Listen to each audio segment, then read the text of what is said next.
Hi friends, అందరికీ నమస్కారం. Welcome to my channel. Friends, ఇప్పుడే అందిన వార్త, హీరో బాలకృష్ణకి ప్రమాదం, ఇక కోలుకోవడం కష్టమే. వివరాలైతే వీడియోలో తెలుసుకుందాం. వీడియోని ఎక్కడ స్కిప్ చేయకుండా కంప్లీట్గా చూడండి, అప్పుడే మీకు కంప్లీట్ ఇన్ఫర్మేషన్ అనేది తెలుస్తుంది. అలాగే ఇప్పటి వరకు మన ఛానల్ ఎవరైతే సబ్స్క్రైబ్ చేసుకోలేదో దయచేసి సబ్స్క్రైబ్ చేసుకోండి. అదేవిధంగా లైక్ చేయడం మాత్రం మర్చిపోకండి. ఇంక లేట్ చేయకుండా వివరాల్లోకి అయితే వెళ్ళిపోదాం.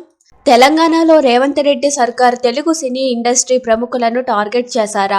ఆ నేపథ్యంలో ఒక్కొక్కరిని టార్గెట్ చేస్తున్నట్లు తెలుస్తుంది.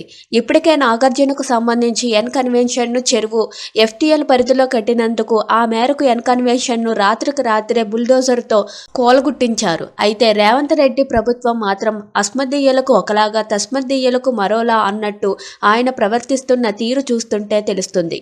ఎంతో మంది కాంగ్రెస్ నేతలు ఓవైసీ బ్రదర్స్ చెరువు FTL పరిధిలో నిర్మించిన కట్టడాల జోలికి మాత్రం పోవడం లేదు.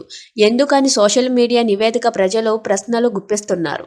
ఇదంతా KBR పార్కు రోడ్డు విస్తరణలో భాగంగా బాలయ్య ఇంటిని ప్రభుత్వ అధికారులు మార్క్ చేసి వెళ్లారు.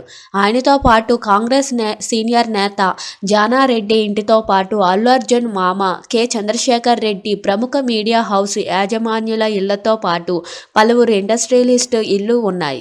జూబ్లీ హిల్స్, మహారాజా అగ్రసేన్ కూడలి నుంచి చెక్ పోస్ట్ వరకు KBR పార్కు పక్క నుంచి రోడ్డు విస్తరణ పనులు చేపడుతున్నారు. పార్కు చుట్టూ ఉన్న 6 కూడళ్లు అభివృద్ధి చేయడంతో ఈ పరిస్థితి నెలకొంది.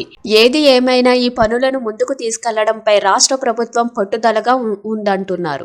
భూసేకరణలో భాగంగా భూమి కోల్పోతున్న యజమానులకు నచ్చజెప్పి ఈ పనులు చేపడుతున్నారు.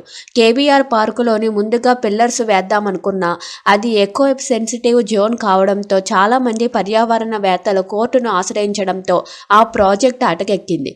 దీంతో KBR పార్కు చుట్టూ జూబ్లీ హిల్స్ చెక్ పోస్ట్ వరకు రోడ్డు విస్తరణ పనులు చేపడుతున్నారు.